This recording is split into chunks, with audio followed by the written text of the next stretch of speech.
Hello everyone. तो ड्रामे की स्टार्टिंग में हमें हमारी फीमेल लीड शिया टियान को ही दिखाया जाता है, जो कि एक पुअर फैमिली से बिलोंग करती है। साथ ही साथ अब एक अननोन एक्ट्रेस भी है, कोई तो इसे पहचानता ही नहीं। अब पैसे इकट्ठे करने के लिए इसे जो भी टास्क दिया जाता है वो भी ज़रूर कंप्लीट करती है।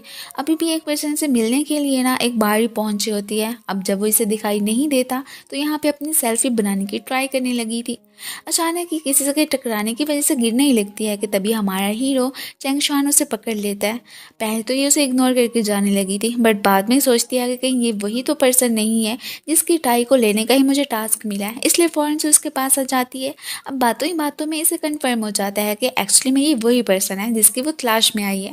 खैर, अब यहाँ पे वो इससे पूछने लगा था कि तुम कौन हो, तो ये उसे अपना नाम फिर शैन जुई बताती है, जो कि एक बहुत बड़े कंपनी के प्रेसिडेंट मिस्टर ही की पोती है, जो कि बहुत अरसा पहले गुम भी हो चुकी थी। अब यहाँ पे चेंग शुआन तो उसकी बात पे बिल्कुल भी बिलीव नहीं करता कि नहीं, तुम वो वाली नहीं हो सकती हो। अब ये बेचारी अब यहाँ पे क्या ही करती, सो इसलिए उसे बता देती है कि एक्चुअली में मेरा नाम शिया है और मैं एक अननोन एक्ट्रेस हूँ। अभी भी मुझे यही टास्क मिला था कि मैं जाके आपकी टाई लेके आऊँ और फिर बाद में मुझे बहुत सारे पैसे भी मिलेंगे। अब वो उससे पैसों की बात करने लगती है, लेकिन ये साहब तो उसे इग्नोर करते हुए जाने लगे। इंटरव्यू में फेल हो चुकी हो। वो हैरान कि कौन सा इंटरव्यू। तो अब यहाँ पे हमें पता चलता है कि एक्चुअली में इसे हायर करने वाला कोई और नहीं बल्कि चेंग शुआन ही था। वो इससे यही इंटरव्यू लेना चाहता था कि ये अच्छे से अपनी परफॉर्मेंस दे मिस्टर ही की पोती बनने का, बट वो तो ये सही से दे ही नहीं पाती।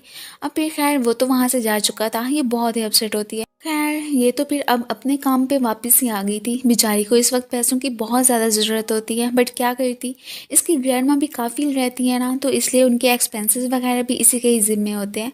इसका एक बॉयफ्रेंड है जो कि एक किस्म का निकम्मा बंदा है। उसने तो इवन के इसकी ग्रैंडमा का घर भी ना गिरवी रख के पैसे सारे खा ही चुका होता है। अब यहाँ पे उस बेचारी को टेंशन होती है कि आखिर वो वाले पैसे मैं कहाँ से पे करूँगी। उसने इसे कहा तो था कि मैं वो पे कर दूँगा, बट अभी तक किए ही नहीं होते। इसी टेंशन में एक जगह पे बैठी रो रही होती है कि ऊपर से रेन स्टार्ट हो जाती है। अब तभी फिर यहाँ पे हमारे हीरो चेंग शुआन की एंट्री होती है, जो कि इस वक्त इससे मिलने के लिए ही आया था। यहाँ पे इसे कुछ पैसे देने के साथ साथ ये भी बताता है कि एक्चुअली में ना तुम इंटरव्यू में पास हो चुकी हो, बस अब तुम्हें ना मिस्टर ही की पोती बन के ही ना उनके पास रहना होगा। अगर तुमने अच्छी सी एक्टिंग कर ली तो उसके बाद भी तुम्हें बहुत सारे पैसे दिए जाएंगे।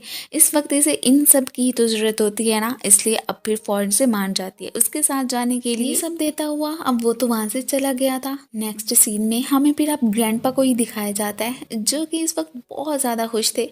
यहाँ पे उन्होंने एक सेरेमनी का अरेंज करके सबको इंट्रोड्यूस करवा दिया था कि मेरी जो पोती बहुत साल पहले गुम हो चुकी थी ना, वो अब वापस आ गई है। तभी फिर एंट्री होती है शिया की, जो कि इस वक्त चैन जुई बन के यहाँ पे आ रही थी और इतनी ज़्यादा प्रीटी लग रही होती है कि हमारा हीरो तो बस उसे देखते ही रह जाता है। अब यहीं पे हम इसके बॉयफ्रेंड को भी देखते हैं, जो कि इसी पे ही नजरें जमा के बैठा था। ये भी अब फिर फुल कॉन्फिडेंट के साथ वहां से जा ही रही थी कि अचानक पाँव फिसलने की वजह से इससे पहले कि नीचे गिरती, हमारा हीरो फिर इसे पकड़ लेता है। अब दोनों ही फिर वहां से जाने लगे थे। एक्चुअली में इसका और ग्रैंडपा कोई ना कोई तो रिश्ता जरूरी है। अब वो क्या है उसके बारे में फिलहाल हमें नहीं बताया गया। अब यहाँ पे ग्रैंडपा सबको शिया से इंट्रोड्यूस करवाने लगे थे कि ये मेरी पोती है। अब यहाँ पे ग्रैंडपा बहुत ज्यादा खुश होके सभी को शिया से इंट्रोड्यूस ही करवाने लगे थे। अब साथ ही साथ ये भी बताते हैं कि इसकी शादी बहुत जल्द मैं ना चेंग शुआन से करने वाला हूँ। ये सुन के ये तो एकदम सरप्राइज रह जाती है कि क्या, इसके बारे में तो मुझे पहले चेंग शुआन ने बताया ही नहीं था, इसे बताना चाहिए था ना।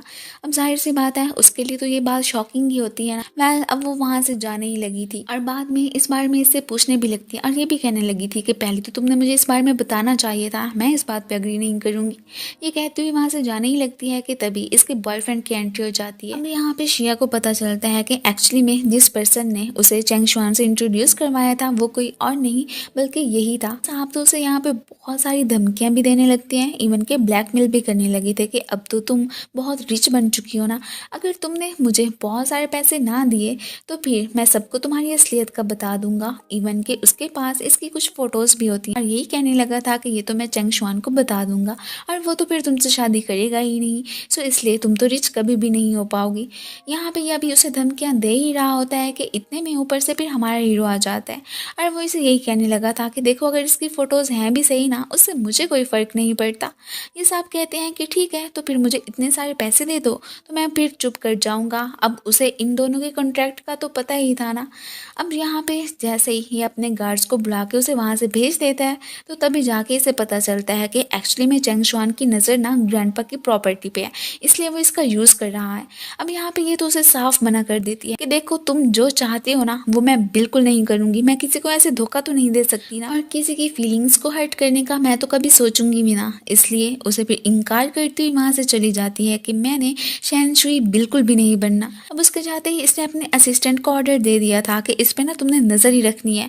वो अब हर हाल में इसे ही चाहता था कि यही ग्रैंडपा की पोती बने और कोई नहीं। नेक्स्ट सीन में हमें फिर शिया को ग्रैंडमा के पास ही दिखाया जाता है, जो कि अभी फिलहाल चेंग शुआन के बारे में उन्हें बता ही रही थी कि तभी अचानक इसे कॉल आ जाती है। वो लोग तो यहाँ पे इसके ग्रैंडमा के घर के बारे में ही बात कर रहे होते हैं कि देखो, अभी तक हमें हमारी रकम नहीं मिली है, सो इसलिए हम उस पर कब्जा करने जा रहे हैं।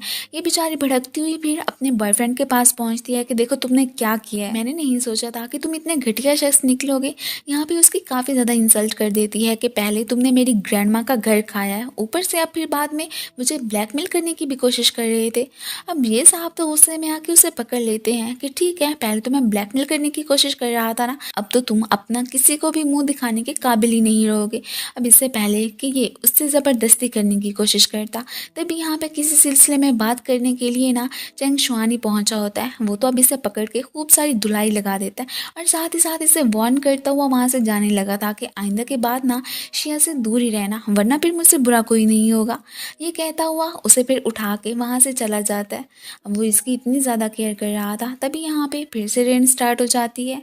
अब ये फिर अम्ब्रेला लेके उसके पास पहुँचता है और साथ साथ हैंडकी दे के ये भी कहने लगा था कि देखो, अब तो तुम रो मत।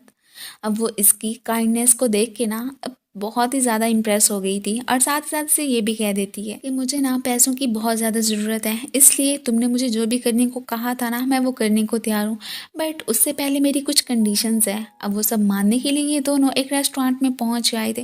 उससे पहले इन दोनों ने एक कॉन्ट्रैक्ट ज़रूर बना लिया होता है। अब यहाँ पे वो इसे यही कहने लगता है कि पूरे 3 महीने के लिए तो तुम्हें फिर मेरी फियांसी बन के रहना ही पड़ेगा।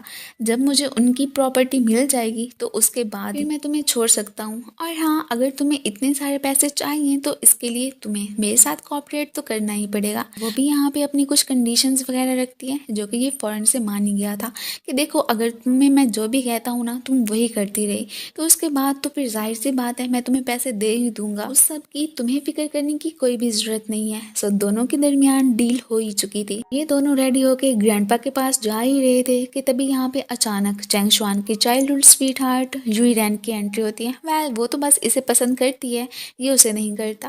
खैर, वो यहाँ पे शैन जुई को इग्नोर करती हुई उसे लेती वहाँ से चली ही गई थी। इस बात से इसका मूड तो ऑफ हो जाता है। खैर, नेक्स्ट हमें फिर इन्हें ग्रैंडपा के पास ही दिखाया जाता है। वो एक्चुअली में शैन जुई की कज़न ही है। खैर, आज तो ग्रैंडपा बहुत ज़्यादा खुश होते हैं कि फाइनली हमारी फैमिली कंप्लीट हो ही चुकी है। अभी अभी ग्रैंडपा ने उसे बता दिया था कि एक्चुअली में शैन जुई, जो कि बचपन में गुम हो चुकी थी ना, वो तो वापस आ गई है। और साथ ही साथ चेंग शुआन और उसकी इंगेजमेंट सेरेमनी भी बहुत जल्द होने वाली है। ये सब सारी बातें सुन के इसे तो ज़रा भी अच्छा नहीं लगता। इवन कि यहाँ पे ये दोनों बहुत अच्छे से कपल होने का नाटक भी कर रहे थे, इसलिए इस बात से ये तो बहुत ज़्यादा ही जेलस फील करती है। अब यहाँ पे उनसे यही कहने लगी थी कि मुझे तो बिल्कुल विश्वास नहीं आ रहा कि ये शैन जुई है। आखिर फिर बाद में इन्हें ये भी कहती है कि मैं एक बात पे यकीन करूँगी, बचपन में उसकी और मेरी फाइट हुई थी, सो उसके शोल्डर पे एक स्कार होना है, सो अगर ये मुझे वो दिखा दे तो फिर मैं मान जाऊँगी। ये सुन के यहाँ पे इस बेचारे की तो शक्ल देखने वाली होती है कि पता नहीं इसने वो वाला स्कार यहाँ पे बनाया भी है या नहीं। अब अगर इसे सारी रियलिटी का पता चल गया तो पता नहीं क्या बनेगा। इसलिए यहाँ पे वो इसे लेता हुआ जाने ही लगा था कि अचानक ये उसे रोक देती है कि नहीं, अभी ठहरो। अब जैसे ही यहाँ पे उसकी शर्ट हटाती है ना, तो वहाँ पे तो स्कार का निशान बना हुआ था। ये सब देख के यहाँ पे ना सिर्फ ग्रैंडपा, ये भी एकदम शॉक ही रह जाता है, इसने ये इतना जल्दी बना भी कैसे लिया। खैर, अब यहाँ पे ग्रैंडपा इसे डांटने लगते हैं कि अब तो तुम्हें यकीन आ गया ना कि यही शैन जुई है, इसलिए अब यहाँ से चली जाओ, यही तुम्हारे लिए बेहतर होगा। वो गुस्सा करते हुए वहाँ से जाने की करती है। अब उसके जाते ही ग्रैंडपा फिर यहाँ पे इन दोनों से ही बातें करने लगे थे। ये भी कहते हैं कि देखो शैन जुई, अब की बार तो मैं तुम्हें प्रोटेक्ट नहीं कर पाया, बट नेक्स्ट टाइम अगर रैन ने तुम्हारे खिलाफ कोई भी बात की ना, तो मैं उनसे खुद ही निमट लूंगा। खैर, अब ये दोनों तो वहाँ से जाने लगते हैं। इधर ये मैडम गुस्से में जा ही रही थी कि तभी यहाँ पे इसे शिया का एक्स बॉयफ्रेंड मिल जाता है, जो कि इसे कॉपरेट करने को ही बोलने लगा था। अब उधर हमें दिखाया जाता है कि शिया ने इतनी अच्छी एक्टिंग की थी ना, तो इसलिए वो इससे मनी मांग रही होती है कि देखो अब तो तुम्हारे पैसे देने बनते हैं। मैं वो इसे फिर भी नहीं देता। यहाँ पे इसके क्लोज आने की ही कोशिश कर रहा था। इस बात से इसे तो बहुत ज़्यादा गुस्सा आ जाता है। अब नेक्स्ट हमें फिर शिया को अपनी इंगेजमेंट के लिए ड्रेस ट्राई करते ही दिखाया जाता है। वो तो इस वक्त बहुत ज़्यादा प्रीटी लग रही थी। इवन कि यहाँ पे चैंग शुआन भी उससे नज़रें हटा ही नहीं पाता। अब यहाँ पे वो ग्रैंडपा से कहती है कि देखिए ना, मेरा इतना हैवी ड्रेस है, सो मैं शूज़ नहीं पहन सकती हूँ, तो क्या चैंग शुआन मेरे लिए ये काम कर देगा। असल में इसने उसे पैसे नहीं दिए थे ना, सो इसलिए वो इससे रिवेंज लेना चाहती थी। खैर अब ग्रैंडपा के सामने वो भी कैसे मना करता। फॉरेन से आके इसे शूज़ पहना देता है एंड देन गुस्से में फिर वहाँ से खड़ा ही हो गया था।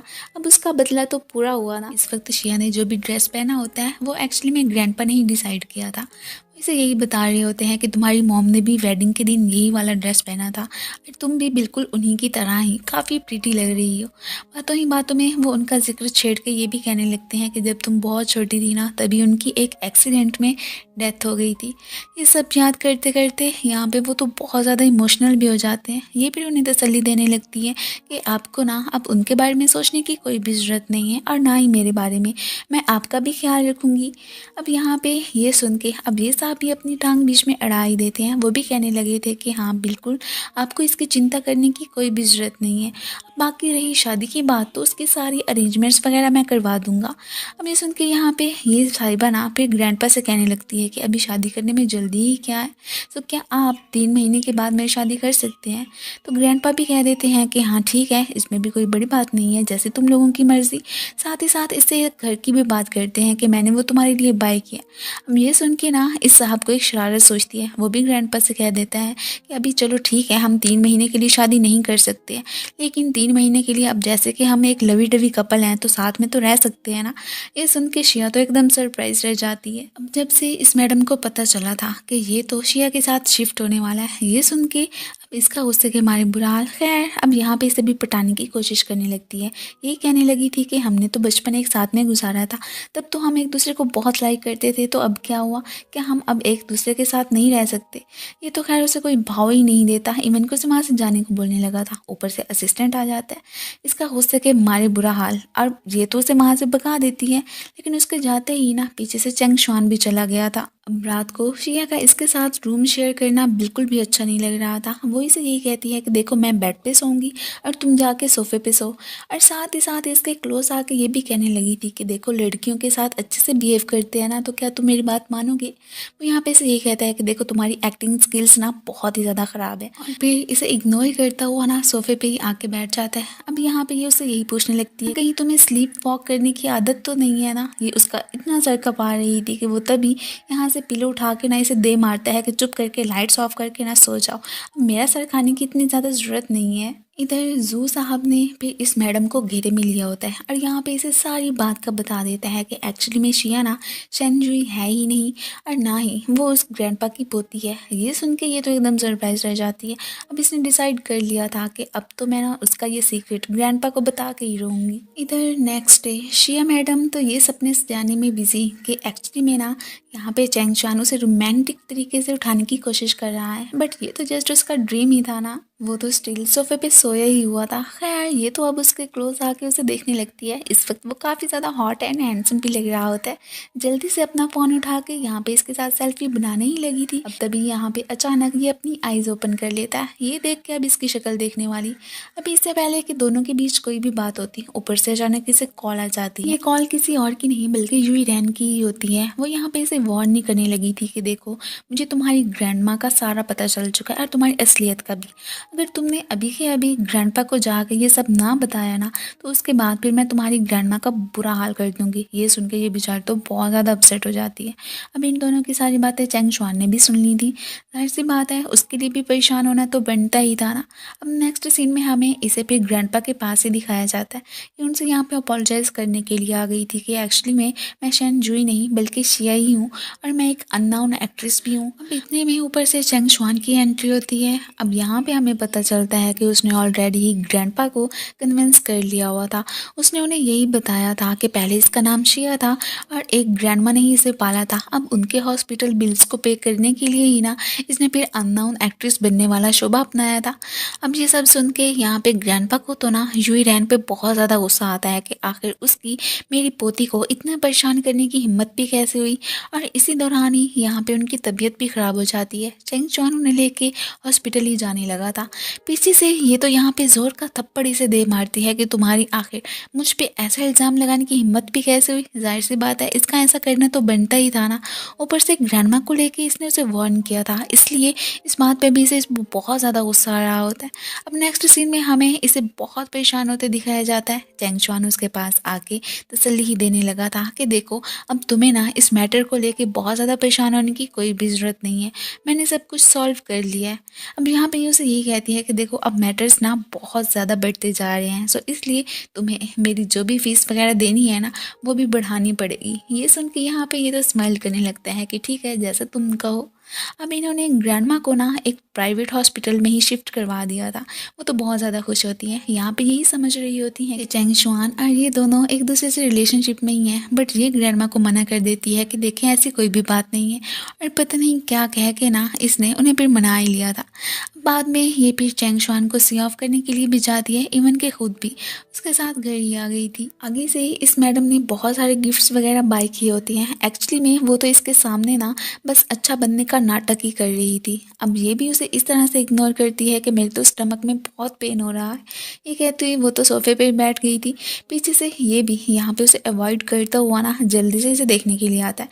ये सब देख के इसका तो गुस्से के मारे और ही बुरा हाल हो गया था एंड इवन कि उसे कोसती हुई वहाँ से जाने की करती है। अब इन दोनों ने तो यहाँ पे कपल होने का बहुत ही अच्छा नाटक किया था।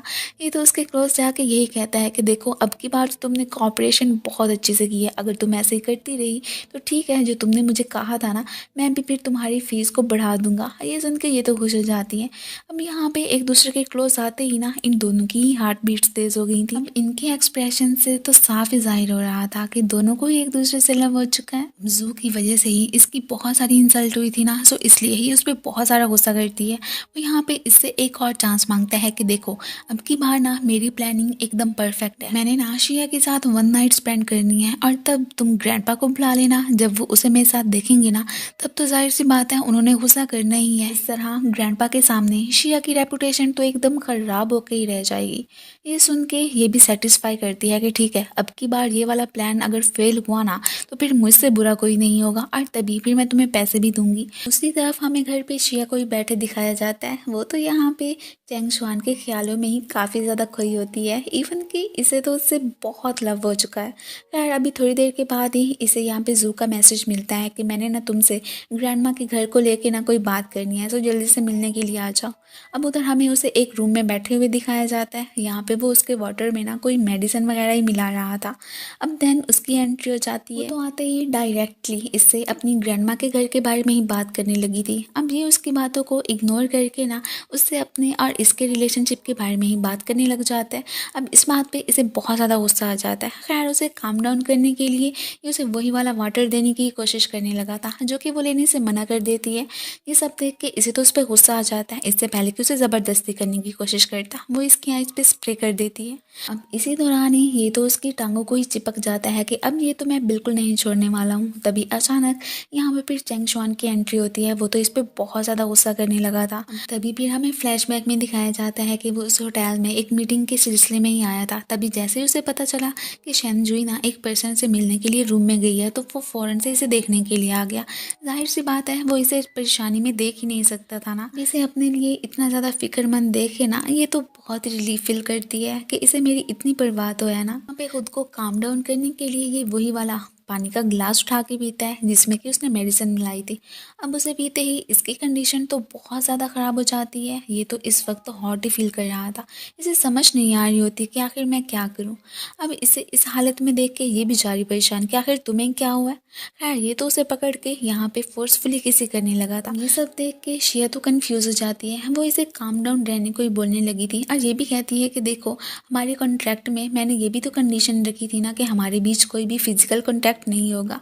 बट देखो अब क्या हो रहा है। खैर अब उसे भी एहसास हो जाता है।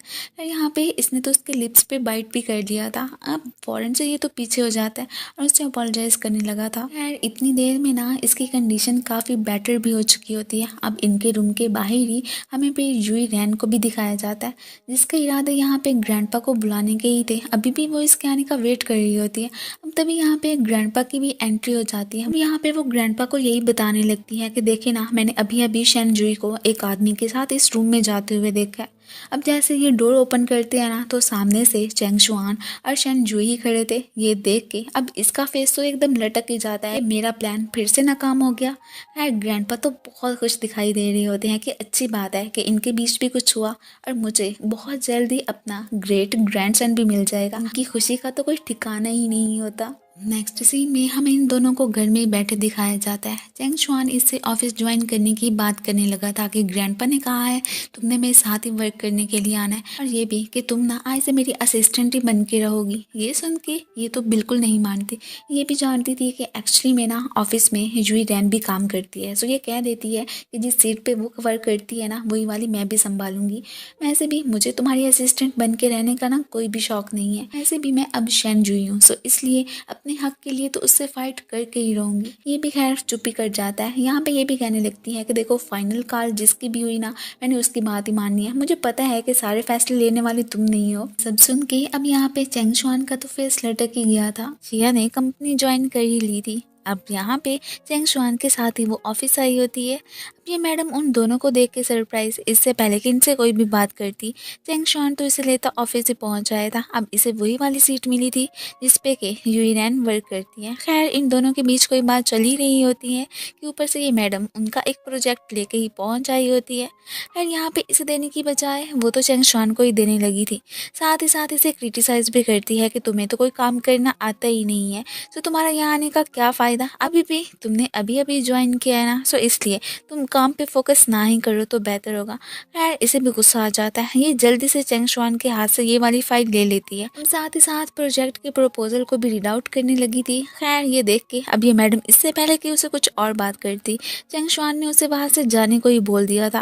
अब ये भी लटकते हुए फेस के साथ वहां से चली जाती है। उसके जाते ही यहाँ पे ये तो उससे इस प्रोजेक्ट के प्रपोजल की बात करने लगती है कि तुम्हें उसे चेंज करना चाहिए। ये देखो ना, ये बिल्कुल सही नहीं है। तुम्हें कम से कम लोगों की फीलिंग्स का तो एहसास करना चाहिए ना। अब इसे लेके एक घर तो बिल्कुल ही बर्बाद होके रह जाएगा। देखो ऐसा ना करो। खैर वो नहीं मानता। यही कहने लगा था कि देखो मैं तो समझता था कि शायद तुम्हें बिजनेस के बारे में कुछ तो पता होगा, बट ऐसा तो कुछ भी नहीं है। और तुम देखो इन इमोशंस को बीच में लाने की कोई जरूरत नहीं है। हम तो वही काम करते हैं ना जिसमें कि हमें फायदा होता है। इस बात से ये तो उस पर बहुत ज्यादा भड़क जाती है। या तो इवन के इसे ये भी कहने लगी थी कि देखो अब अगर मैंने कंपनी ज्वाइन कर ली है ना, सो ये वाला काम करना भी मैं अपना फर्ज ही समझती हूँ। खैर उससे तो बिल्कुल भी बुराई बर्दाश्त ही नहीं होती थी। इसलिए इसे यही कह देती है कि अगर मुझे जो भी बेटर लगा ना, मैं वही करूँगी। जहाँ कहीं भी मुझे कोई भी खराबी नजर आई ना, उसे ठीक करना तो मेरा फर्ज ही बनता है। अब ये सब कहती हुई वहाँ से चली जाती है। ये पीछे से परेशान के आखिर अचानक इसे हो क्या गया है। अब तभी फिर हमें न्यू कैरेक्टर को भी दिखाया जाता है जिसे कि ड्रिंक हासिल करने में काफ़ी दिक्कत हो रही थी। अब यहाँ पे शिया उसकी हेल्प कर देती है। ये सब करने के लिए वो बाद में उसे थैंक्स भी कह देता है। अब यहाँ पे बातों ही बातों में ना इसे अचानक बहुत अच्छा आइडिया मिल जाता है कि ठीक है, अगर मैं प्रपोजल चेंज नहीं करवा सकती ना, तो उसमें जो भी मसला है ना वो तो ठीक कर सकती हूँ ना। अब यहाँ पे उसे इतना अच्छा आइडिया मिल गया था, इसलिए वो फिर इसे थैंक यू कहती हुई ना वहाँ से चली जाती है। अब फिर बाद में हमें रात का ही सीन दिखाया जाता है। ये तो लेट नाइट वर्क करती ही रहती है। इसने प्रपोजल में चेंजिंग वगैरह करने का फैसला कर ही लिया था। इधर ये साहब भी अभी तक उसके आने का वेट कर रहे होते हैं। अब जब वो इसे बहुत सारा काम करता देखता है ना, तो इसे भी एहसास हो गया था कि ज़रूर प्रोजेक्ट में कोई तो ऐसी बात है ही सही ना। और फिर बाद में इसे कहता है कि देखो अब तो इतनी लेट हो चुकी है, तुम अभी तक फारिग नहीं हुई हो। तो ये भी यहाँ पे हैरान होती है कि क्या तुम मेरे लिए वेट कर रहे हो, और साथ ही साथ उसे प्यार से देखने भी लगती है कि ये मेरी कितनी ज़्यादा केयर करता है। अब फिर हमें नेक्स्ट डे का ही सीन दिखाया जाता है। ये तो चेंग शुआन को लेकर बिल्कुल उसी विलेज ही पहुँच आई थी जहाँ पे कि वो प्रोजेक्ट पे काम करने वाले थे। इवन कि जिसके घर को गिराने का इन्होंने सोचा था ना, इसने तो वहाँ की ऑनर को अपना फ्रेंड ही बना लिया था, वो भी ऑनलाइन। वो यहाँ पे इनका वार्म वेलकम करती हैं। अब इधर आके इसे एहसास हो जाता है कि वाकई में मिसेस यांग की, तो यहाँ पे बहुत सारी यादें जुड़ी हैं उनके बच्चों की, उनके हस्बैंड की। अब इन्हें गिरा के वो उन्हें हर्ट तो नहीं कर सकता था ना।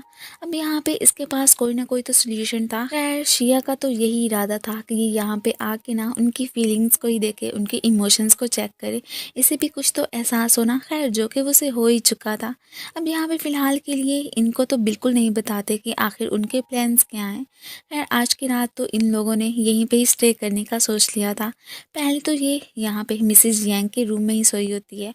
बाहर की तरफ हमें चेंग शुआन को ही दिखाया जाता है, जो कि इस वक्त प्रोजेक्ट की बात किसी और से ही कर रहा था। खैर ये जब वॉशरूम के लिए उठती है ना, तो इसे पता ही नहीं चलता। अब यहाँ पे इसका रूम ओपन था, तो इसलिए वो उसके कमरे में जाके सो जाती है।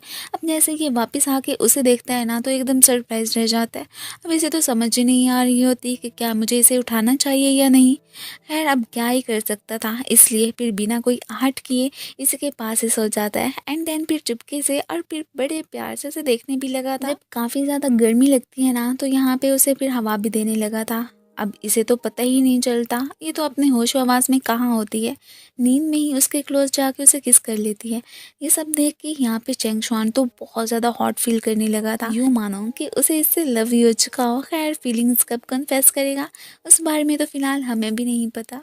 अब नेक्स्ट डे जैसे ही शिया उठती है ना, उसे यहाँ पे देख के एकदम सरप्राइज रह जाती है। एंड देन साथ ही साथ उस पर गुस्सा भी करने लगी थी कि तुम आखिर इस रूम में आके कैसे सो सकते हो। वो एकदम हैरान कि ये क्या कह रही हो, बल्कि मैं नहीं तुम ही मेरे रूम में आई थी। खैर उसे क्या फ़र्क पड़ने वाला था। अब ये बाहर आके यहाँ पे मिसेस यांग की उनके कामों में हेल्प करने लगती है। अब इसके पीछे पीछे यहाँ पे चेंग शुआन भी आ गया था। बातों ही बातों में यहाँ पे ये लोग मिसेस यांग के बारे में ही फिर डिस्कशन करने लगते हैं। वो तो इधर ये भी इसे बताने लगा था कि देखो रात को जो तुमने किया था ना, उसकी मेरे पास वीडियो भी मौजूद है, मैं तुम्हें दिखा सकता हूँ। वो तो इसकी बातों पे बिल्कुल बिलीव नहीं करती। खैर यहाँ पे चेंग शुआन तो इसे एक बहुत ही ब्यूटीफुल सी ना रेनबो भी बना के दिखाता है, जिसे देख के शिया तो बहुत ही खुश हो गई थी। खैर कोई भी आगे से रिएक्ट नहीं करती। दोनों अब चूंकि मिसेज यांग के बारे में बात कर ही रहे होते हैं, तो इसने भी फैसला कर लिया था कि ठीक है, जो तुम्हारी मर्जी है ना, मैं बिल्कुल वही करूँगा। अगर तुमने न्यू प्रपोजल तैयार कर लिया है ना, तो मैं भी उस पर वर्क करने को तैयार हूँ। और साथ ही साथ बातों ही बातों में ना ये उसे ये भी बताने लगा था कि जब मैं बहुत छोटा था ना, तब मेरा ड्रीम था कैप्टन बनने का। बट देखो ना, वक्त के साथ साथ मेरी ख्वाहिशें, ड्रीम्स वगैरह सभी चेंज होके रह गए हैं। अब चूंकि इसका तो ये मिशन सिर्फ और सिर्फ मिस्टर ही की सारी प्रॉपर्टी हथियाने का ही होता है। अब इसके पीछे का क्या रीज़न है वो तो हमें फ़िलहाल कुछ नहीं बताया गया। अब यहाँ पे ये उससे पूछने लगती है कि आखिर तुम्हारे लव को लेके क्या विचार है। वो इसे बता देता है कि अपनी लाइफ में जो भी मेरे गोल्स हैं ना, उन्हें अचीव करने से पहले तो मैं लव के बारे में सोच भी नहीं सकता। अब फिर इससे पूछने लगता है कि तुम्हारे क्या इरादे हैं, तो ये भी कह देती है कि हाँ वाकई में मेरा भी ना लव को लेके ना फिलहाल तो कोई भी डिसीजन नहीं है, वैसे भी अभी मुझे ग्रैंड माँ की केयर करनी है। ये सब कहती हुई वहाँ से चली जाती है। एक्चुअली में ये थोड़ी सी हर्ट हो गई थी कि इसने अभी तक अपने लव के बारे में सोचा ही नहीं है, सो मैं अपनी फीलिंग्स इससे कैसे कन्फेस कर सकती हूँ। अगले ही दिन वापस आके अब यहाँ पे शिया ने अपनी न्यू प्रपोजल की प्रेजेंटेशन सबके सामने दे दी थी। अब तभी फिर वही वाला पर्सन आके इनको यही बताता है कि देखो अगर कल को हमें बहुत बड़ा नुकसान हो गया तो फिर क्या होगा, क्या उस बारे में भी किसने सोचा है। इवन कि यहाँ पे इस मैडम को भी मौका मिल जाता है उसे क्रिटिसाइज़ करने का, वो भी इस पर्सन की हाँ में हाँ ही मिलाती है। अब ये सब देख के यहाँ पे चेंग शुआन को तो ज़रा भी अच्छा नहीं लगता। वो यहाँ पे इसके हक में ही बोलता है और ये भी कहने लगा था कि मैं श्योर हूँ कि हम ज़रूर सक्सेसफुल होंगे और इस बात की मैं पूरी की पूरी रिस्पॉन्सिबिलिटी लेता हूँ। ये सब देख के अब यहाँ पे शिया को बहुत ही अच्छा लगता है। वो मन में यही सोचने लगती है कि देखो ये मेरी कितनी फ़िक्र करता है, इवन के बहुत सारा नुकसान उठाने को भी तैयार है। बाद में उसका इसे ट्रीट देना तो बनता था ना, सो उसके पास पहुंच जाती है कि देखो प्लेस तुम खुद ही डिसाइड कर लो कि कहाँ पे जाना है। खैर इस वक्त ये बिजी होता है, तो इसलिए उसे कोई भी आंसर नहीं देता। बाद में ये बहुत परेशान बैठी होती है। खैर ऑफिस में उसने इसकी बात नहीं सुनी थी ना, तो बाद में शिया उसे मैसेज करके कह देती है कि देखो मैं तुम्हें ट्रीट देना चाहती हूँ, जो भी प्लेस तुम डिसाइड करोगे ना बिल्कुल वहीं पे मैं तुम्हें लेके जाऊँगी। एंड देन वो जब इसे रिप्लाई करता है, ये तो देख के वो बहुत ज़्यादा खुश हो जाती है। वो भी इसके साथ जाने के लिए मान ही गया था और यहाँ पे खुश भी लग रहा होता है। बाद में उसके पास जाने से पहले जब ये रेडी हो रही होती है ना, तो ये वाला सीन देख के यहाँ पे ये तो स्माइल ही करने लगा था। खैर फिर ऐसे प्रिटेंड करता है जैसे कि उसने देखा ही ना हो। अब चेंग शुआन ने तो वही वाली प्लेस चूज़ की होती है जो कि एक्सपेंसिव हो ही ना। ये देख के शिया तो बहुत खुश हो जाती है कि चलो इसे मेरा इतना तो ख्याल है ना। अब दोनों यहाँ पे बैठे बैठे बातें भी करते हैं और इसने बहुत सारी डिशेस ऑर्डर भी करवा ली थी। वो तो हैरानी होती है कि ऐसी जगह पे ये पहले गया ही नहीं है, देखो मेरी वजह से ये यहाँ पे आया। अब खाना खाने के बाद दोनों तो यहाँ पे ड्रिंक भी करने लगे थे। अब थोड़ी देर के बाद शिया बहुत सोचने समझने के बाद ही ना इसे अपनी फीलिंग्स कन्फेस तो करना चाह रही थी, बट उसके वर्ड से ख़त्म हो जाते, उसे समझ ही नहीं आ रही होती। बेचारी एकदम कंफ्यूज होकर ही रह गई थी कि अगर इसने मुझे रिजेक्ट कर दिया तो। ये सारा कुछ तो यहाँ पे चेंग शुआन ने नोट कर ही लिया था। खैर वो भी अब अपने इमोशंस पे कंट्रोल बिल्कुल भी नहीं रख पाता एंड देन जल्दी से इसके क्लोज आके यहाँ पे इसे किस कर लेता है। शिया ने तो फ़ौरन से इसे साइड पे ही कर दिया था, साथ ही साथ इस पर बहुत सारा गुस्सा भी करने लगती है कि देखो मेरी परमिशन के बगैर तुम्हें मुझे किस करने की हिम्मत भी कैसे हुई। ये भी कहती है कि मैं यहाँ पे तुम्हें थैंक यू कहने ही आई थी कि तुमने आज तक मेरी बहुत हेल्प की है। वेल तुमने क्या समझा कि मैं तुम्हें यहाँ पे प्रपोज करने वाली हूँ। यार ये बेचारा तो एकदम कन्फ्यूज़ होकर रह जाता है। इससे पहले कि उसे कोई भी एक्सप्लेनेशन देता ये तो गुस्सा करती हुई वहाँ से जाने की करती है। अब नेक्स्ट डे ये तो शिया के आने का वेट ही कर रहा होता है, तभी असिस्टेंट के थ्रू इसे पता चलता है कि आज तो शैन शुई ने ना यहाँ पे लीव ली हुई है तो वो नहीं आएगी। ये सुन के ये अपसेट हो जाता है। वेल साथ ही साथ ये भी कहने लगा था कि देखो मेरे लिए ना तुम्हें एक काम करना पड़ेगा। ये तो यहाँ पे उसे शिया को फॉलो करने का ही कहने लगा था। इधर हमें शिया को सीडीज शॉप पे ही दिखाया जाता है। यहाँ पे कोइंसिडेंटली उसकी मुलाकात मिस्टर चिन से हो जाती है। ये उसके म्यूज़िक टेस्ट के बारे में बात करने लगी थी। अब वो फिर उसे अपना पसंदीदा म्यूज़िक सुनाने लगता है जिसमें वो तो एकदम खो जाती है और यहाँ पे ये भी उसे प्यार भरी नज़रों से ही देखने लगा था। तभी असिस्टेंट इन दोनों की फ़ोटोज़ बना के चेंग शुआन को ही सेंड कर देता है, जिन्हें देख के वो तो एकदम गुस्सा ही हो गया था, बहुत जेलस फील करता है। इवन कि अब तो अपने काम पे वो तो फोकस कर ही नहीं पा रहा होता। दूसरी तरफ हमें फिर जू को हॉस्पिटल से निकलते हुए दिखाया जाता है। उसके हाथ में एक रिपोर्ट मौजूद होती है और साथ ही साथ यूई रैन को मैसेज करके ये भी बता देता है कि देखो मुझे ग्रैंडमा की रिपोर्ट मिल चुकी है। अब तो तुम्हें कन्फर्म हो ही जाएगा कि शिया एक्चुअली में ग्रैंडमा की ही पोती है, ना कि ग्रैंडपा की। इधर हमें घर का सीन दिखाया जाता है। ये तो आते ही ना यहाँ पे उसकी सीडी निकाल देता है कि देखो तुम्हारा ना म्यूज़िक में टेस्ट बहुत ज़्यादा ख़राब है, ये सुनने की कोई भी ज़रूरत नहीं है। ये देख के वो तो बहुत गुस्सा करती है, इवन के यहाँ पे दोबारा से अपनी सीडी लगा देती है। ये फिर से निकाल लेता है। ये देख के अब यहाँ पे इसे तो बहुत ज़्यादा गुस्सा आ रहा था। यहाँ पे उससे मांगने लगी थी जो कि वो बिल्कुल भी देने को तैयार नहीं होता। ये यहाँ पे जैसे उससे ये छीनने की कोशिश करने लगती है ना, तो इसी दौरान ही ये तो उसके बहुत क्लोज भी आ गई थी। खैर फ़ौरन से फिर पीछे भी हो जाती है। ये तो उसे बिल्कुल नहीं देने वाला था कि देखो ये चलाने का तुम सोचना भी मत। वेल फिर जैसे ही उसे देने की कोशिश करता है ना, दोबारा से वापस ले लेता है। ये अब यहाँ पे इसे चोट भी लग जाती है। ये गुस्सा करती हुई दूसरी साइड पे चली गई थी कि तुमने रखनी है ना इसे तो फिर रख लो। अब वो फिर इसे बैंडेज देने के लिए आ जाता है, उससे कोई भी बात नहीं करता एंड देन वहाँ से चला भी गया था।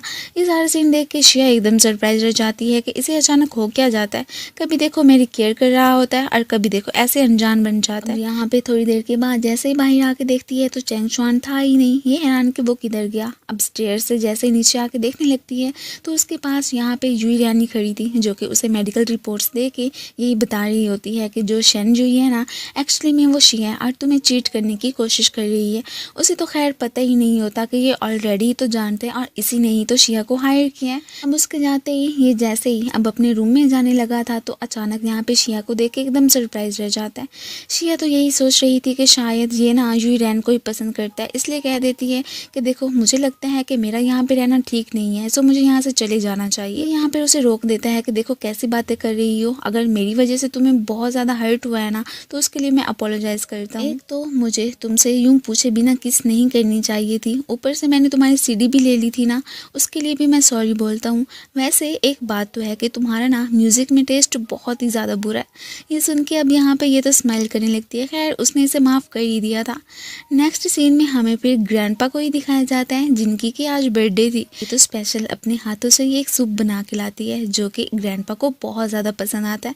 वो तो इसकी तारीफ़ भी करने लगे थे कि जब मैं छोटा था ना तो तब मेरी मॉम बिल्कुल ऐसे ही बनाया करती थी और आज तुमने वो बना के मुझे पिला के ना मेरी पुरानी मेमोरीज ताज़ा कर दी हैं। अब उसकी तारीफ़ें सुन के इस मैडम को तो ज़रा भी अच्छा नहीं लगता। खैर अब वो ग्रैंडपा को केक काटने का ही कहने लगे थे। अचानक ही नाइफ उठाते हुए ना ये मैडम जैसे उसे छीनने लगती है तो उसके हाथ पे चोट आ जाती है। एंड देन जल्दी से ये फिर एक टिश्यू उठा के उसकी ये वाली चोट साफ़ करने लगी थी। अब तभी ये उसका हाथ पकड़ के उसे वहाँ से लेके चला जाता है। अब जब इन्हें एहसास होता है ना कि यहाँ पे चोरी चोरी हमारी बातें यूं ही रैन सुन रही है तो ये नाटक करने लगती है आपस में लड़ने झगड़ने का। वो इसे यही कह रहा था कि देखो मुझे पता है कि तुम शिया हो और यहाँ पे ग्रैंडपा को चीट करने की कोशिश कर रही हो ना। ये सुन के इसे तो बड़ी खुशी होती है और फ़ौरन से फिर वहाँ से जाने की करती है। ये वापस आ चुकी थी सो इसके जाते ही ना ये उसे कहती है कि देखो अब वो चली गई है सो हमें अब नाटक करना बंद करना होगा। अब यहाँ पे ये उसके क्लोज आके यही कहने लगता है कि तुम्हारी एक्टिंग स्किल्स ना बहुत ज़्यादा ही अच्छी हैं। वेल दोनों अब वापस आ चुके थे। ये तो बस उन्हें देख के मन ही मन में बहुत स्माइल करती है और उसके बाद अपना सामान लेके वहाँ से चली भी गई थी। इसके बाद हमें यही दिखाया जाता है कि ये तो उसकी चोट पे मेडिसिन लगाने के साथ साथ यहाँ पे उसकी काफ़ी केयर भी कर रहा था। उसका ये गेस्चर यहाँ पे शिया को बहुत अच्छा लगता है। अब खुद तो उसे पसंद करती ही थी ना, इसलिए अब मन में यही सोच रही होती है कि पहले मैंने इसे रिजेक्ट कर दिया, अब बाद में पता नहीं क्या बनेगा। खैर बातों ही बातों में इससे ये भी पूछ लेती है कि देखो अब हम ग्रैंडपा की फीलिंग्स को हर्ट कर रहे हैं ना, तो अब जब उन्हें सारी सच्चाई का पता चलेगा तो वो हमारे बारे में क्या सोचेंगे। ये भी यहाँ पे कह देता है कि हाँ बिल्कुल यही बात है, मैं भी यही सोच रहा था। इसे खुद को समझ नहीं आ रही होती कि अब आखिर हम क्या करें। वेल यहाँ पे उसे ये भी कहने लगता है कि जब से तुम मेरी लाइफ में आई हो ना तब से मुझ में बहुत सारी चेंजिंग वगैरह आई हैं।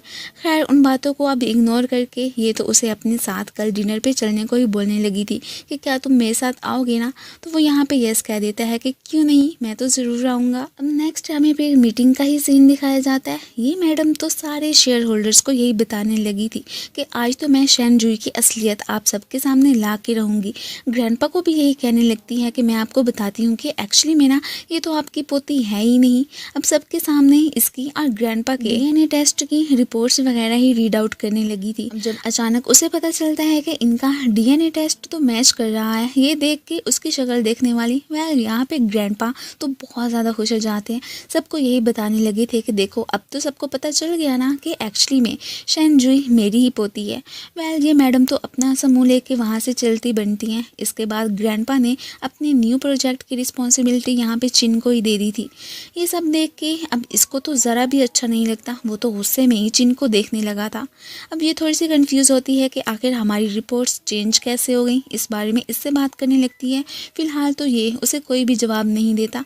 अब बाद में यही कहती है कि देखो आज रात हम दोनों ने डेट पे जाना है ना, सो प्लीज़ तुम अपने टाइम पे ही पहुंच जाना। वो भी कह देता है कि डोंट वरी पहुंच जाऊंगा। अब ये बैठा ही था कि तभी यहाँ पे इसके पास चिन आ जाता है जो कि इसे क्रिटिसाइज करने लगा था। अब यहाँ पे हमें ये भी पता चलता है कि एक्चुअली में इस बात का चिन को भी पता है कि प्रॉपर्टी की खातिर ही ना चेंग शुआन शैन जुई से शादी करना चाहता है, इसलिए वो इसे कह देता है कि ऐसा तो मैं बिल्कुल होने ही नहीं दूंगा। अब ये सब सुन के ना इसे तो बहुत ज़्यादा गुस्सा आ रहा होता है। खैर नेक्स्ट में यही दिखाया जाता है कि ये तो इसके पास पहुंच आया था। अब इससे पहले कि ये उससे कोई भी बात करती ऊपर से वेटर आ जाता है, सो ये चुप कर जाती है।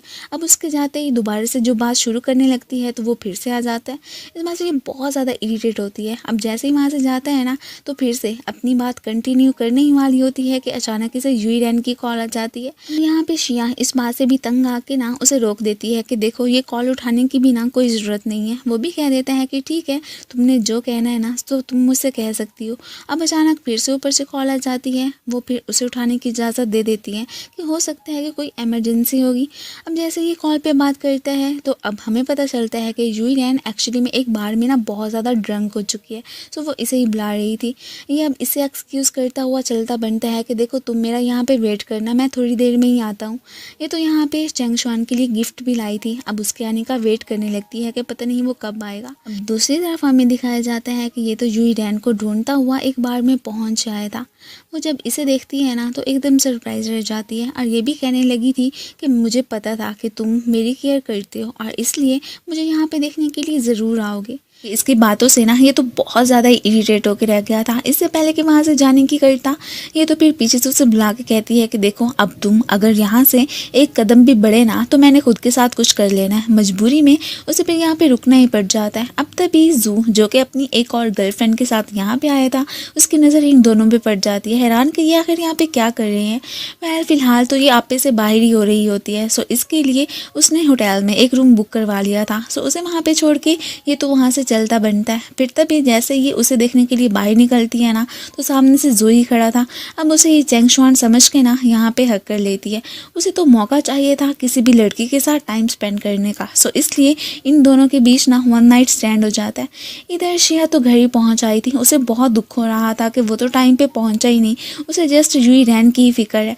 इधर जैसे ही ये यहाँ पे पहुँचते हैं ना तो तभी उसे शिया का बड़ा गिफ्ट ही मिला था, जिसे देख के ये तो काफ़ी ज़्यादा इमोशनल हो जाता है। ये तो यहाँ पे इसके लिए बहुत ही एक्सपेंसिव गिफ्ट ही लाया था। शिया को तो ये बिल्कुल भी पसंद नहीं आता। यहाँ पे वो एक्सेप्ट नहीं करती। यही कहने लगी थी कि तुम ना इसे अपने साथ ही लेके जाओ। वो कहता है कि नहीं, मैं ये जस्ट तुम्हारे लिए ही लाया हूँ ना, तो तुम ही रखो। वह वो ये कहता वो वहाँ से जाने ही लगा था कि ये पीछे से ना यही वाला बैग उसे दे मारती है कि तुम अपना ये अपने पास ही रखो। अब फिर ये अपने रूम में ही वापस आ चुकी थी। अगले दिन इस मैडम को जैसे ही जू का पता चलता है ना तो इसने इसे फिर अपने रूम से बाहर ही निकाल दिया था। ये तो यही कह रहा होता है कि देखो मैंने तुम्हारे साथ वन नाइट स्पेंड किया ना, सो उसके बदले में मुझे पैसे चाहिए। वो तो इसे बिल्कुल भी नहीं देने वाली थी। इधर शिया अभी सो ही रही होती है कि अचानक इसे कॉल आ जाती है। कॉल करके यही बताया जाता है कि तुम्हारी ग्रैंडमा के घर को ना ऑक्शन ऑफ किया जा रहा है। ये सुन के ये तो बहुत ज़्यादा अपसेट हो जाती है। इसे कुछ समझ ही नहीं आ रही होती। अब वो घर वापस लेने के लिए ना इसे पैसों की ज़रूरत होती है। जैसे ये किचन में आती है ना तो वहाँ पे वही वाला बैग अभी तक पड़ा हुआ था जो कि कल चेंग शुआन इसके लिए लाया होता है। ये काफ़ी ज़्यादा महंगे प्राइस बिक भी सकता था। सो इसलिए ये जैसे उसे लेकर जा रही होती है ना तो यहाँ पे चेंग शुआन उसे देख लेता है। वो हैरान था कि कल रात को तो तुम्हें ये बिल्कुल भी पसंद नहीं आया था, अब तुमने इसे रखने का सोच भी कैसे लिया। ये भी कंफ्यूज हो जाती है कि आखिर अब मैं इसे क्या जवाब दूँ। यही कहती है कि देखो अब मैंने इसे अपने साथ ही रखने का डिसाइड कर लिया है, मैं इसे नहीं फेंक सकती हूँ। अब जैसे ये अपना ब्रेकफास्ट लेके रूम में आता है ना तो यहाँ पे ये रेडी होके वहाँ से जाने ही लगी थी। इसे बिल्कुल नहीं बताती कि कहाँ पे जा रही हूँ। ये थोड़ा सा क्यूरियस तो होता है कि आखिर ये जा कहाँ रही है। नेक्स्ट हमें फिर इसे शॉप पे ही दिखाया जाता है। अब ये अगला पर्सन ना इससे ये महंगे दामों बिल्कुल भी नहीं खरीदने वाला था कि इसकी प्राइस तो कम ही है। यार अब ये फिर ऐसे तो मानने वाला नहीं था, इसलिए फिर यहाँ पे इमोशनल होके ना उससे यही कहने लगती है कि देखो तुम लड़के भी ना पता नहीं क्या चीज़ें हो, मैं कितनी इनोसेंट सी गर्ल हूँ और आप लोग हमारे साथ ऐसे ही करते हो। रात को मैंने एक लड़के के साथ वन नाइट स्पेंड की थी और देखो अगले दिन उसने मुझे ये वाला बैग दे दिया और तुम हो के इसे बाई ही नहीं करना चाहते हो। अब ये सब सुन के ना ये तो उसकी बातों में ही आ जाता है, सब कुछ सच ही समझ रहा था। अब यहाँ पे वो तो फिर ये वाला बैग बहुत सारी रकम में ना लेने को तैयार ही हो गया था। यही कहता है कि मुझे तुमसे हमदर्दी है, इसलिए सारे लड़कों को ना एक जैसा मत समझना। अब जैसे ये बाहर आती है तो यहाँ पे चेंग शुआन को देख के एकदम शॉक रह जाती है। उसने अंदर वाली सारी बातें सुन ली थी और इसे फॉलो करते हुए यहाँ पे पहुँच आया था। अब इसे यही कहने लगता है कि देखो तुम्हें इतने सारे पैसों की ज़रूरत थी क्या।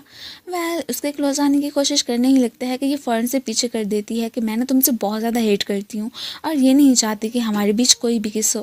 खैर वो भी यही कहने लगता है कि अच्छा ठीक है, वैसे मुझे ये तो बताओ कि रात को तो तुमने कहा था कि मेरे वाला बैग बिल्कुल भी अच्छा नहीं है, सो क्या तुम्हें बहुत ज़्यादा एक्सपेंसिव चीज़ें पसंद है। अब मुझे भाषण देती हो कि मनी तो कोई चीज़ होती ही नहीं है और ख़ुद को देखो कि कैसे मनी के पीछे भाग रही हो। तो शिया को यहाँ पे अपने साथ वन नाइट स्पेंड करने के लिए कहने लगा था कि उसके बदले में तुम्हें जो भी रकम चाहिए ना वो तुम मुझे बता सकती हो, वो मैं देने को तैयार हूँ। खैर ये भी फिर फ़ौरन से मान जाती है कि ठीक है, अगर तुम अभी से स्टार्ट करना चाहते हो तो कर सकते हो। ये सुन के अब ये तो बहुत ज़्यादा हर्ट हो जाता है कि वाकई में इसे बस पैसों की ज़रूरत है। वो तो अब फिर गुस्सा करता हुआ ना वहाँ से चला ही गया था कि इसकी नज़र में मेरी कोई भी वैल्यू नहीं है। इधर ये साहब फिर यहाँ पे यूई रैन को पटाने के लिए पहुँच आए थे और उससे पैसों की बात करने लगते हैं। ये इस बातों से बहुत ज़्यादा इरिटेट हो जाती है कि आखिर इसको मसला क्या है। इवन कि यहाँ पे गरम गरम कॉफ़ी भी उसके मुँह पे गिरा के ना चलती बनती है। ये सब देख के ये तो बहुत ज़्यादा गुस्सा हो गया था। यहाँ पे इसने तो अब पत्नी और उसकी रात को स्पेंड करने वाली फ़ोटोज़ ना सोशल मीडिया पे अपलोड कर दी थी। और साथ ही साथ नाम तो यहाँ पे इसने शेनजुई का ही लगा दिया था कि इन दोनों के बीच अच्छा खासा झगड़ा हो जाएगा, तो इस तरह मेरा बदला तो पूरा हो जाना है। ये मैडम ऑफिस में पहुँच जाती है, ईमन के यहाँ पे उसे थप्पड़ भी मार देती है कि तुम्हारी आखिर ये सब करने की हिम्मत भी कैसी हुई। उसकी कोई भी एक्सप्लेनेशन नहीं सुनती। ईमन के यहाँ पे चेंग शुआन भी आ गया था। अब इससे पहले कि मज़ीद यहाँ पे कोई भी मैस क्रिएट करती, वो इसका हाथ पकड़ लेता है कि तुम्हें ऐसा करने की कोई ज़रूरत नहीं है। ये तो यहाँ पे चेंग शुआन को हक करके यही कहने लगती है कि देखो ना, ये मुझ पर इल्ज़ाम लगा रही है, मैंने ऐसा कुछ भी नहीं किया। वेल, वो तो इस पर बिलीव करता था ना। यहाँ पे असिस्टेंट से कह के इसने तो इसे ऑफिस से ही बाहर निकलवा दिया था। सभी स्टाफ इन दोनों को देख के एकदम सरप्राइज रह जाता है। इवन के गॉसिप भी करने लगा था। वेल, उन्हें तो इन दोनों का कपल बहुत ज़्यादा अच्छा लगता है। ये भी यहाँ पे उसे टच करके यही कहने लगा था कि कल तो तुम कह रही थी कि मैं तुम्हें बिल्कुल भी पसंद नहीं हूँ, तुम मुझसे हेट करती हो, सो अब क्यों मुझे गले लगाया। वेल, ये अब वहाँ से जाने ही लगती है कि वो इसे पकड़ लेता है। अब नेक्स्ट हमें ऑफिस का सीन दिखाया जाता है। जैसे ही ये इससे बात करने के लिए आती है ना, यहाँ पे वो सो रहा था। अब सोते हुए उसे देख के यही सोचने लगती है कि काश ये बोले ना वैसे तो कितना हैंडसम है ना। अब वहाँ से जाने ही लगती है कि अचानक वो इसका हाथ पकड़ लेता है। एक्चुअली में वो तो सो ही नहीं रहा था। यहाँ पे इसे यही कहने लगता है कि मुझे ना अब सच सच बताओ कि तुम यहाँ पे क्या बात करने आई थी। वो इससे अपोलोजाइज़ करने लगती है कि कल मुझे ना तुमसे वो वाली बातें करनी ही नहीं चाहिए थी। अब उसका गिफ्ट एक्सेप्ट ना करने के लिए यहाँ पे उसे सॉरी बोल देती है।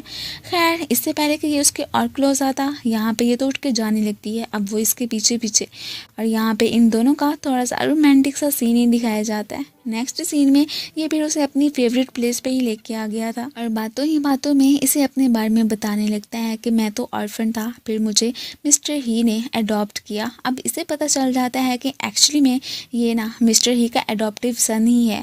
खैर, अब ये भी उससे बताने लगता है कि मेरे इरादे यही हैं कि मैं उनका बिज़नेस संभालूं। वो बहुत ज़्यादा बीमार रहते हैं ना, और ये भी मुझे पता है कि उनके बिज़नेस पे, उनकी प्रॉपर्टी पे बहुत सारे लोगों की नज़रें भी हैं। वेल, अब शेनजुई को आकर इसके यहाँ लाने का पीछे का रीज़न यही था कि एक्चुअली में ग्रैंडपा यही चाहते थे कि जो भी मेरा बायोलॉजिकल रिलेटेड होगा ना, मैं उसे ही सारी प्रॉपर्टी दे दूँगा। वेल, अब उन्हें क्या पता कि शेनजुई एक्चुअली में उनकी ग्रैंड डॉटर है ही नहीं।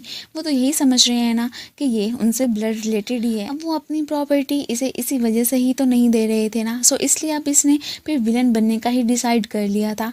अब ये सारी बातें इससे शेयर करते करते ना, यहाँ पे ये भी कहने लगता है कि पता नहीं क्यों अब मुझे ऐसे लग रहा है कि मुझे ना ग्रैंडपा के साथ ऐसा बिल्कुल नहीं करना चाहिए। वैसे भी उन्होंने आज तक मेरा इतना ख्याल रखा है। खैर, इसमें ये सारी चेंजिंग वगैरह ना इसी की वजह से ही आई थी। अब दोनों यहाँ पे सारी रात ऐसे ही बातें करते करते बिता देते हैं। अगले दिन फिर ये जुई रैन से मिलने के लिए ही पहुँच आया था। उसे सारी बात का बता देता है कि तुम्हें ना अब शेनजुई पे ना कोई भी इल्ज़ाम लगाने की ज़रूरत नहीं है। मैं तुम्हें बता देता हूँ कि एक्चुअली में वो सारा किया धरा ना जू का ही था। आखिर को तुमने उसी के साथ ही तो नाइट स्पेंड की थी ना। अब देखो, आइंदा के बाद उसके साथ कोई भी प्रॉब्लम क्रिएट्स मत करना और ना ही मुझसे मिलने के लिए आना। वेल, ये तो यहाँ पे उसे हक कर लेती है। ये भी कहने लगी थी कि देखो, मैं ना शिया को एक्सेप्ट करने को तैयार हूँ, बट प्लीज़ तुम मुझे यूँ छोड़ के तो ना जाओ ना।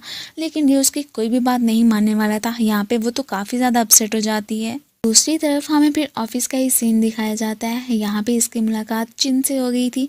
वो तो इस पे आते ही भड़कने लगता है कि देखो ना कि तुम शेनजुई तो हो ही नहीं बल्कि शिया ही हो, और इस बारे में मुझे सारा मालूम हो चुका है। सो अब ये नाटक करना तुम बंद कर दो, यही बेहतर होगा। अगर कल को ग्रैंडपा को इस बारे में पता चल गया तो क्या होगा।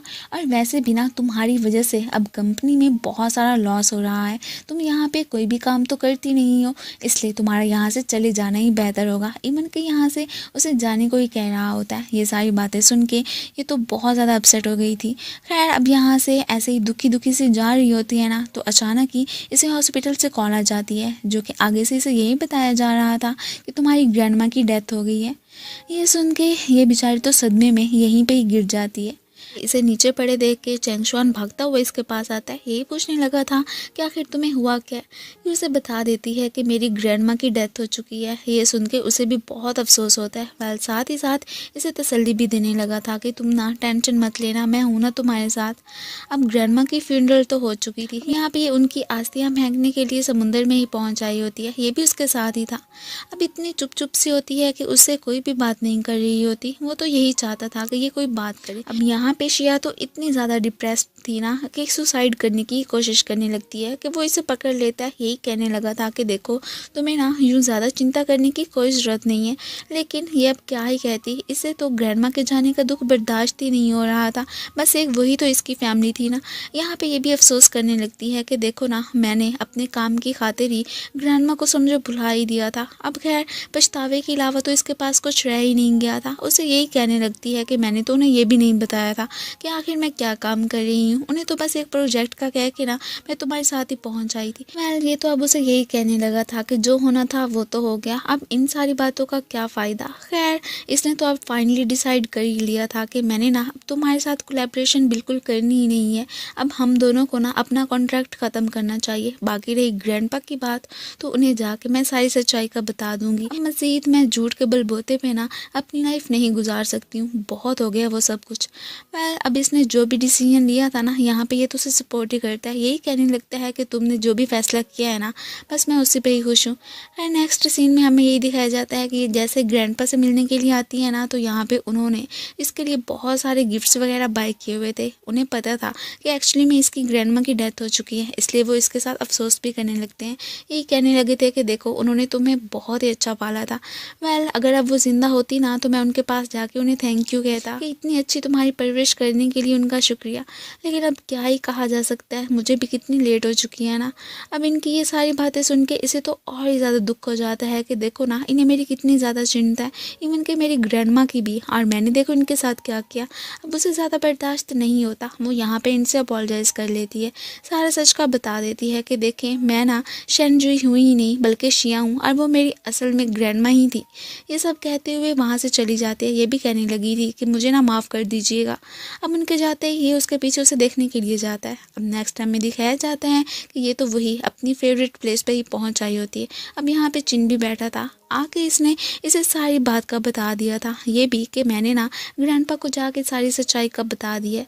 वो अब यहाँ पे इसे अप्रिशिएट करने लगता है कि तुमने ना बहुत ही अच्छा किया। वैसे भी वो कंपनी के लिए और सब के लिए अच्छा ही था ना, और तुमने इतना अच्छा डिसीजन लेके ना मेरा दिल तो खुशी कर दिया। वेल अब इसे अपसेट देख के उसे भी अच्छा नहीं लगता। यहाँ पे अब फिर अपने वाला सॉन्ग सुनने को कह के ना इसके लिए कॉफ़ी लेने ही जाने लगा था। अब नेक्स्ट टाइम में यही दिखाया जाता है कि ये तो उसके शोल्डर पे ही सर रख के सो चुकी थी।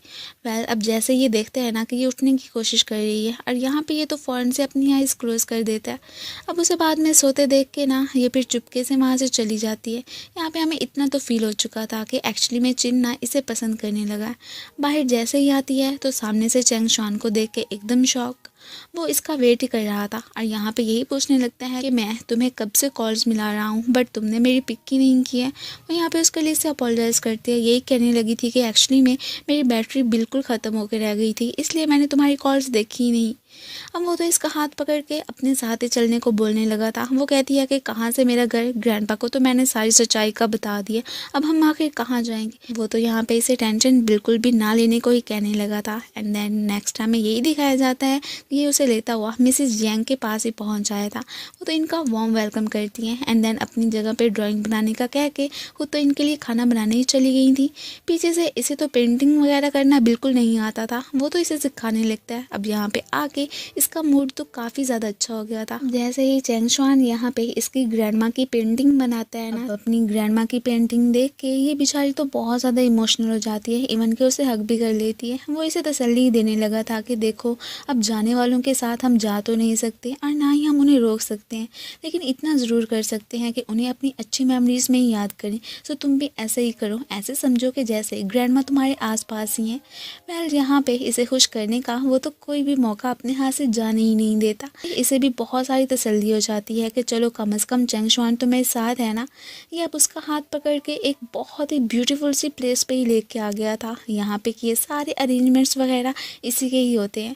अब इधर वो फाइनली इसे फिर प्रपोज कर ही देता है। यहाँ पे यही कहने लगा था कि जब से तुम मेरी लाइफ में आई हो ना मैं बहुत ही हैप्पी रहने लगा हूँ, मैं भी तो ऑर्फन था ना, तुमने आके मेरी लाइफ में रंग ही भर दिए हैं। और ये भी कहने लगता है कि जब से तुमने मेरे साथ कॉन्ट्रैक्ट ख़त्म किया है ना, तब से मैं बहुत ही लॉन्ली होके रह गया हूँ। सो क्या अब तुम फिर से मेरी लाइफ में आ सकती हो? ये सब कहते हुए वो तो यहाँ पे थोड़ा बहुत इमोशनल ही होने लगता है। यहाँ पे अब वो इसे प्रपोज़ करता और ये उसे मना कर देती, ये कैसे हो सकता था? उसने तो फ़ौरन से इसका प्रपोज़ल एक्सेप्ट ही कर लिया होता है। आज की रात तो इन दोनों ने यहीं पे ही गुजार दी होती है, जो कि काफ़ी रोमांटिक भी होती है। वेल नेक्स्ट डे जैसे ही अब इन दोनों की आंख खुलती है ना, तभी ग्रैंडपा की ने कॉल आ जाती है, जो कि यही कह रहे होते हैं कि आखिर तुम दोनों कब तक मुझसे छुपे रहोगे, जल्दी से वापस आओ। अब नेक्स्ट हमें यही दिखाया जाता है कि ये तो फ़ौरन से ग्रैंडपा के पास पहुंच आए होते हैं। अब यहाँ पे सारा ब्लेम तो इसने खुद पे ही ले लिया था। चंगशान उन्हें यही कहता है कि देखें ग्रैंडपा, इसे मैंने ही हायर किया था, सो इसे कोई भी पनिशमेंट मत दीजिएगा, जो भी कहना है आप मुझसे कह सकते हैं। वेल ग्रैंडपा तो यहाँ पे इन्हें ये भी कह देते हैं कि तुम लोगों ने क्या समझा था कि मैं बेवकूफ़ हूँ जो कि तुम लोगों के कहने में आ जाऊँगा? ऐसा कुछ भी नहीं है, मुझे तो शुरू दिन से ही पता था कि शिया तो मेरी ग्रैंड डॉटर है ही नहीं। हम यहाँ पे इन्हें यही स्टोरी बताने लगते हैं कि मैंने ना अपनी ग्रैंड डॉटर को बहुत ज़्यादा ढूंढा था। अब पिछले ही दिनों मुझे पता चला था कि एक्चुअली में उसकी तो डेथ हो चुकी है। मैं अब जैसे ही बाद में शिया मेरी लाइफ में आई तो पहले मैंने सोचा कि क्यों ना इसे ये अपनी ग्रैंड डॉटर बना के ना अपना थोड़ा सा गिल्ट कम कर लूँ कि मैं अपनी पोती का तो ख्याल रख ही नहीं सका। वैसे भी शिया इतनी काइंड थी ना, इसने मेरे दिल में अपनी जगह बना ही ली। अब तब से फिर मैंने सोचा कि चलो कम से कम ये तो मेरे साथ है ना। वेल देखो इसने अब फिर अपना सच बोल के फिर मुझे छोड़ के ही चली गई, मेरा ख्याल ही नहीं किया। वेल यहाँ पे इससे यही कहने कि क्या शिया तुम मेरी ग्रैंड डॉटर बनना पसंद करोगी? ये सुन के ये तो यहाँ पे उन्हें हक कर लेती है और फ़ौरन से तैयार भी हो गई थी। वो अब आखिर कहाँ इन्हें छोड़ के यहाँ से जाने वाली थी। अब ये सीन देख के यहाँ पे चैंगशान तो स्माइल ही करने लगता है। युइरेन यहाँ पे जू से मिलने के लिए ही पहुंची होती है। वो तो यही समझ रहा था कि शायद इसने मेरे साथ रिलेशनशिप रखने का डिसाइड कर लिया है, इवन कि ये मुझे पैसे देने के लिए आई है, बट ऐसे तो कुछ था ही नहीं। अब उसे तो सारी सच्चाई का पता था ना कि जू ने उसके साथ क्या किया, इसलिए वो अपने साथ एजेंट्स को ही लेके आई थी और उनसे कह के इसे पकड़वा देती है। अभी यहाँ पे उसे निमट के बैठी ही होती हैं कि तभी अचानक इसे ग्रैंडपा कॉल करके अपने पास से बुलाने लगते हैं। ये तो फिर फ़ौरन से वहाँ जाने ही लगी थी। दूसरी तरफ हमें फिर चैंगशान को ही दिखाया जाता है, जो कि इसे इसके पुराने हाउस लेके आ गया था, जो कि इसकी ग्रैंडमा को होता है। वो जानता था कि इसने वो बैग इसलिए बेचने की कोशिश की थी ताकि वो पैसे जमा कर सके। मैं यहाँ पे वो इसे यही गुड न्यूज़ देता है कि मैंने तुम्हारे लिए ना यही तुम्हारे वाला हाउस बाय कर लिया है। ये सुन के वो तो काफ़ी ज़्यादा टची हो जाती है, इवन के इमोशनल भी। अब उसे रोते हुए ये थोड़ी ना दे सकता था, इसलिए यहाँ पे उसके टेयर्स साफ ही करने लगा था। अब ये तो बहुत ज़्यादा खुश होती है। यहाँ पे उसे यही कहने लगी थी कि देखो ग्रैंडपा ने हमें कितनी ज़्यादा इज्जत दी है, उन्होंने हमारे साथ ही रहने का डिसाइड कर लिया है, सो इसलिए क्यों ना हम दोनों मिलके उनके लिए कोई गिफ्ट प्रिपेयर करें।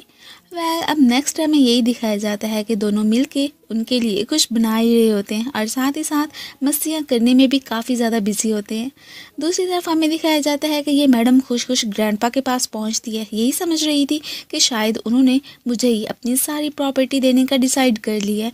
ग्रैंडपा भी इसे यही कहते हैं कि हाँ कुछ अरसे पहले मैंने यही सोचा था कि मैं ना सारे शेयर्स तुम्हारे नाम कर दूंगा, बट नहीं, अब मेरे इरादे चेंज हो चुके हैं। मैंने ना चैंगशान और साथ ही साथ फिर शिया को भी ना कुछ देने का फैसला कर लिया। ये सुन के ये तो उन पे काफ़ी ज़्यादा भड़क जाती है कि आप ऐसा करने का सोच भी कैसे सकते हैं। इवन कि यहाँ पे इस मैडम ने उनकी न्यू वाली विल तो यहाँ पे फाड़ ही दी थी। साथ ही साथ उनसे ये भी कहने लगी थी कि अब तो आपके ब्लड रिलेटेड लोगों में से सिर्फ एक मैं ही तो बची थी, अब आप मेरे साथ ऐसे कैसे कर सकते हैं? मैंने इतने अरसे वेट किया कि आप मुझे ही सब कुछ दे देंगे, बट एंड पे आके आपने मुझे ही चीट कर दिया। अब यहाँ पे इनकी तबीयत तो बहुत ज़्यादा ख़राब हो जाती है। ये तो अब उनकी पुरानी वाली विल लेके ना वहाँ से चलती बनती है। इधर जैसे ही यहाँ पे पहुँचता है तो इसे असिस्टेंट के थ्रू पता चलता है कि एक्चुअली में मिस्टर ही की तबीयत बहुत ज़्यादा ख़राब हो चुकी है, इवन कि उन्हें हॉस्पिटल में भी एडमिट करवा दिया गया और ये भी कि आज के दिन ही ना युइरेन ने फिर मीटिंग का अरेंज भी किया है।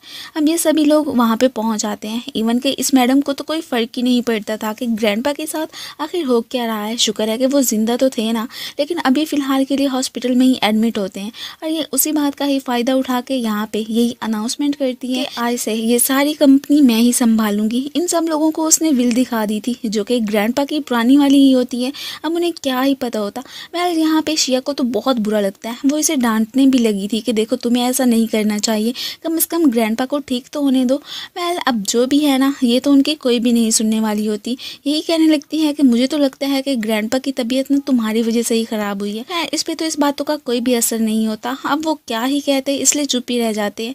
इस मैडम ने आज से फिर अपनी सीट संभाल ही ली होती है और काफ़ी ज़्यादा खुश लग रही थी। आते ही यहाँ पे अपना बॉसी बिहेवियर सबके सामने शो करवाते हैं, सबको ही डांटने भी लगती हैं। अब नेक्स्ट हमें फिर घर का ही सीन दिखाया जाता है। इस मैडम ने शिया का सारा सूटकेस पैक कर लिया था, इवन कि उसे वहाँ से जाने को ही बोलने लगी थी।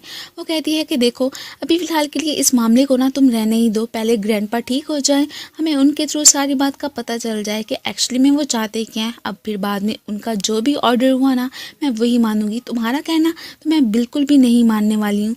ये सुन के इसे तो गुस्सा आ जाता है। ये तो अभी के अभी उसे वहाँ से जाने को ही बोलने लगी थी कि ये सब कुछ मेरा है और ये घर भी मेरा है, और बाकी रहे ग्रैंडपा वो अभी हॉस्पिटल में ही है, इसलिए तुम्हें उनकी चिंता करने की कोई भी ज़रूरत नहीं है। अब इसके इस बिहेवियर से ये भी काफ़ी परेशान हो जाता है। इससे पहले कि इससे कोई भी बात करता वो इसे यही कहने लगती है कि देखो मैंने तुम्हें दो ऑप्शंस देती हूँ, या तो फिर मेरे साथ यहाँ पे रहो या फिर अब सारी प्रॉपर्टी को छोड़ के ना शिया के साथ चले जाओ, तुम्हें तो यहाँ से कुछ भी नहीं मिलने वाला है। और वैसे भी इतने अरसे तुमने ये सब कुछ हासिल करने के लिए ही तो वेट किया ना, तो अब मुझे लगता है कि तुम मेरा कहना ही मानोगे। खैर वो क्या ही कह सकता था, इसलिए यहाँ पे शिया को जाने के लिए कह देता है कि देखो मैं तो यहीं पे इसके साथ ही रहूँगा। ये सब सुन के वो बेचारी इमोशनल होती हुई वहाँ से चली जाती है कि इसे मेरी ज़रा भी कदर नहीं है। वो ये सारी बातें अपने दिल से तो नहीं कह रहा था ना, उसके जाते ही फिर अपने आंसू साफ कर लेता है और इसके सामने ऐसे मुड़ के देखता है ना जैसे कि कुछ हुआ ही नहीं है। ये मैडम तो बहुत ज़्यादा खुश थी कि चलो कम से कम चेंग शुआन तो मेरे पास वापस आया ना। अब नेक्स्ट सीन में हमें शिया को घर में ही बैठे दिखाया जाता है। ये वापस आ तो चुकी थी, मन में यही सोच रही होती है कि कम से कम चेंग शुआन ने मेरे लिए ये तो एक अच्छा काम किया कि मुझे मेरा घर वापस दिला दिया। खाना खाते हुए उसे काफ़ी ज़्यादा मिस करती है, इवन कि उसके साथ सारे बिताए पलों को ही याद करने लगी थी। ये भी सोच रही होती है कि देखो मैं तो अपनी लाइफ में कितनी अकेली रह गई हूँ, और वो फिर उस जुई रैन मैडम के साथ ही बैठा कितना इंजॉय कर रहा होगा। ये सब कहते कहते बेचारी का दिल तो काफ़ी ज़्यादा दुख रहा होता है। इस मैडम ने ऑफिस में से ना इन तीनों की फ़ोटोज़ ही हटवा दी थी और साथ ही साथ इस पे भी डोरे डालने की कोशिश करने लगती है। इवन के ये भी कहने लगी थी कि मैंने तो डिसाइड कर लिया है कि इस कंपनी को बेच के ना फिर हम जो भी पैसे मिलेंगे ना उससे पूरी ज़िंदगी ऐशो इशरत की गुजारेंगे। ये उसे यही कहता है कि देखो अभी फ़िलहाल के लिए ना तुम ये डिसीजन मत ही लो तो यही बेहतर होगा, और वैसे भी ग्रैंडपा ठीक हो जाए और कंपनी कुछ बेहतर हो जाए तो उसके बारे में हम फिर बाद में ही सोचेंगे। अब साथ ही साथ इसका ध्यान भटकाने के लिए ये भी कहने लगा था कि मैं ना तुमसे इंगेजमेंट करने के लिए तैयार हूँ। अब ये मैडम तो बहुत ज़्यादा खुश हो जाती है। ये तो चाहती थी कि अभी के अभी ना हम दोनों साथ में बहुत अच्छा टाइम भी स्पेंड कर ले। वेल इसके ये इरादे तो ये कामयाब बिल्कुल भी नहीं होने देता। यही कहने लगा था कि देखो अभी तुम्हें ना थोड़ा सा वेट करना पड़ेगा, वैसे भी मुझे जल्दी है, मैंने जाके ना कुछ तैयारियाँ वगैरह करनी है, आखिर को हमारी इंगेजमेंट सेरेमनी भी तो होनी है ना, वो तो मैं एकदम परफेक्ट चाहता हूँ। ये कहता हुआ फिर वहाँ से चला जाता है। ये तो उसकी इन बातों से ही खुश हो जाती है कि चलो कम से कम इसने मुझे अपनाने का सोचा तो सही ना। दूसरी तरफ घर पे हमें शिया को ही दिखाया जाता है। बेचारी इस वक्त फिर से उसके साथ सारे बिताए पलों को ही याद करने लगी थी। बेचारी यहाँ पे तो काफ़ी ज़्यादा इमोशनल हो जाती है, इवन कि उसकी आंख भी लग गई थी। अब थोड़ी देर के बाद अब जैसे ही यहाँ पे कोई डोर बजाता है ना तो इसकी आंख खुल जाती है। जब ये ओपन करके देखती है तो वहाँ पे फिर हमें चेंग शुआन को ही दिखाया जाता है, जो कि इससे यही कह रहा था कि देखो तुमने क्या समझा कि मैं तुम्हें छोड़ दूंगा, नहीं ऐसा कुछ भी नहीं होगा। यहाँ पे उसे यही कहने लगा था कि देखो मेरी मजबूरी थी इसलिए मैंने जुई रैन को चूज़ किया। एक तो मैं ये जानना चाहता था कि आखिर ग्रैंडपा की इस तबीयत के पीछे कहीं उसका हाथ है या किसी और का, और ये भी कि प्रॉपर्टी भी तो मुझे संभालनी है ना, आखिर को ग्रैंडपा इधर हैं जो नहीं। अब वो भी फिर इसकी बात पे बिलीव कर लेती है। अब जैसे ये उसके क्लोज आके इसे किस करने लगा था ना तो फिर साथ ही साथ स्माइल भी करके ना फ़ौरन से पीछे हो जाता है कि तुमने क्या समझा कि मैं तुमसे ये सब कहूँगा, ऐसा कुछ भी नहीं है। वैसे भी तुम हो क्या चीज़, तुम्हारी खातिर आखिर मैं वो इतना सब कुछ कैसे छोड़ सकता हूँ, तुम खुद को समझती क्या हो। ये बेचारी एकदम परेशान हो जाती है कि ये क्यों भड़का हुआ है, इसलिए उसे रोकने की कोशिश करने तो लगी थी बट ये उसे धक्का दे देता है। इवन की ईवल से स्माइल भी इसे पास ही करके वहाँ से चलता बनता है। अब फिर हमें पता चलता है कि एक्चुअली में ये सब कुछ ना यहाँ पे शिया का ड्रीम ही था, वो तो इधर आया ही नहीं होता। ये बेचारी तो यहाँ पे काफ़ी ज़्यादा कंफ्यूज होती है कि आखिर चेंग शुआन मुझे रिजेक्ट कैसे कर सकता है। ऐसे भी उसने मेरे साथ इतने सारे दावे किए थे कि वो मेरे साथ लाइफ बिताएगा, अब आखिर उसने मुझे कैसे छोड़ दिया। अभी ये फिर उसकी सोचों में गुम बैठी ही थी कि तभी अचानक डोरबेल बजती है। ये एकदम सरप्राइज के इस वक्त कौन आ गया। बाहर कोई और नहीं बल्कि यूई रैनी होती है। वो यहाँ पे इसे इनविटेशन कार्ड देने के लिए ही आई थी कि कल मेरी और चैंग शुआन की इंगेजमेंट है, सो तुमने तो ज़रूर ही आना है। मैं वहाँ पे तुम्हारा वेट करूँगी। वैसे भी जेलस फील करके ना घर पे ही ना बैठी रहना। ये बेचारी अब उसे क्या ही कहती, अब उसका काम तो इसे जलाना ही था ना, इसलिए जलाती हुई वहाँ से चलती बनती है। इसे तो उस पर बहुत ज़्यादा गुस्सा आ रहा था, बट क्या करती। अब दोबारा से जैसे ही कोई डोर नॉक करता है ना, ये हैरान कि अब कौन आ गया। यही समझ रही थी कि शायद फिर से जूही रैन होगी, इसलिए अब की बार इसने डंडा ही उठा लिया था कि उसे तो मैं सबक सिखा के रहूँगी। वह बाहर तो एक डिलीवरी बॉय होता है जो कि इसे पार्सल पकड़ाता हुआ वहाँ से चला ही गया था। इधर हमें दिखाया जाता है कि ये रेस्टोरेंट में कब से बैठा इसके आने का वेट ही कर रहा होता है। तो इसलिए ये भी कहने लगा था कि तुम आखिर रह कहाँ गई थी, क्या तुम मुझे बता सकती हो। वो यही कहती है कि मैं ना अपनी एक फ्रेंड को इनविटेशन कार्ड देने के लिए गई थी, इसलिए तुम गुस्सा तो मत करो ना। अब यहाँ पे उसे बहलाने लगती है। अब फाइनली इनकी इंगेजमेंट का दिन आ ही चुका था। ये भी रेडी होके वहाँ जाने लगती है और ये मैडम भी फुल तैयार हो चुकी थी और काफ़ी प्रीटी भी लग रही होती है। अब इंगेजमेंट सेरेमनी में सभी लोग इनसे यही क्वेश्चंस करने लगे थे कि पहले तो चैंग शुआन ने शैन जुई के साथ शादी करने का सोचा था, बट अब क्या हुआ। इससे पहले कि उन्हें कोई भी जवाब देते, ऊपर से यहाँ पे शिया की एंट्री हो जाती है। वो यहाँ पे सबको यही बताने लगी थी कि पहले चैंग शुआन ने मुझे ही हायर करके ना शैन जुई बनाया था और साथ ही साथ मुझसे शादी करने के बाद पूरी प्रॉपर्टी भी हथियाना चाहता था। अब यही वाली चाल ना वो यहाँ पे यूई रैन के साथ भी चल रहा है ताकि बाद में वो सारा पैसा हड़प सके। अब यहाँ पे उसकी जितनी भी बुराइयां कर सकती थी ना, वो सारी की सारी करने लगती है।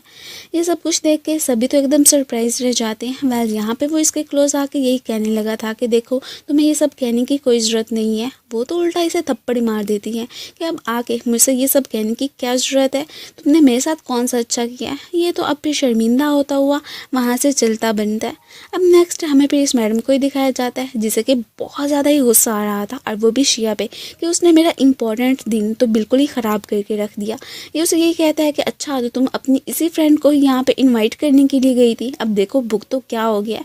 वो अब इसे मनाने की कोशिश करने लगती है। ये भी कहने लगी थी कि देखो तुम ना टेंशन मत लो, मैं सब कुछ संभाल लूँगी। मैंने अब बहुत इंतज़ार कर लिया है, फाइनली मैंने कंपनी को अब तो सेल करने का सोच ही लिया है। इसके बाद जो भी पैसा मिलेगा ना, हम तो वो लेके अब्रॉड चले जाएंगे और वहाँ पे अपनी पूरी लाइफ बिता देंगे। हमारी ज़िंदगी में कोई भी गम नहीं आएगा। खैर अब वो क्या ही कहता, यहाँ पे फिर चुप करके ही बैठा रहता है। अब नेक्स्ट हमें इसे क्लाइंट के पास बैठे दिखाया जाता है, इससे पहले कि उनके साथ ये कॉन्ट्रैक्ट साइन करती। ऊपर से इन सब की एंट्री हो जाती है, जिन भी इनके साथ ही था। अब फिर हमें पता चलता है कि ऑलरेडी ना वो लोग तो इसके साथ नाटक ही कर रहे थे और ये समझते रहे कि वाकई में चैंग शुआन उसके साथ है। वो यहाँ पे से यही कहने लगते हैं कि देखो अब तुम्हारा ना ये वाला सारा नाटक बहुत ज़्यादा हो गया, सो तुम्हें अब बस कर देनी चाहिए। तुम्हें क्या लगता था कि हमें पता नहीं चलेगा, हमें सब कुछ पता था। इन्हें तो ग्रैंडपा की विल का भी पता होता है। अब इसने जो चेंज कर दी थी इस बारे में भी उन्हें मालूम हो चुका था। अब फिर हमें तभी फ्लैशबैक का सीन दिखाया जाता है कि वो पार्सल चैंग शुआन ने इसे सेंड किया था और सारा कुछ बता दिया था कि तुमने आखिर कल इंगेजमेंट सेरेमनी में आके क्या कहना है। सो उसने अकॉर्डिंग टू प्लानिंग क्या कि इनकी इंगेजमेंट वहीं पे ही ख़त्म होके रह जाए। खैर इसे अभी भी यहाँ पे कुछ तो तसल्ली होती है कि चलो चिन तो मेरे साथ होगा ना। वैसे यही कहने लगता है कि देखो मुझे ना तुम भूल ही जाओ, मैं तो उसके साथ ही होऊंगा जो कि कंपनी का भला चाहेगा। वैसे भी वो यहाँ पे शेयर होल्डर ही होता है ना, सो जहाँ पे मुनाफा हुआ वो उसके साथ ही।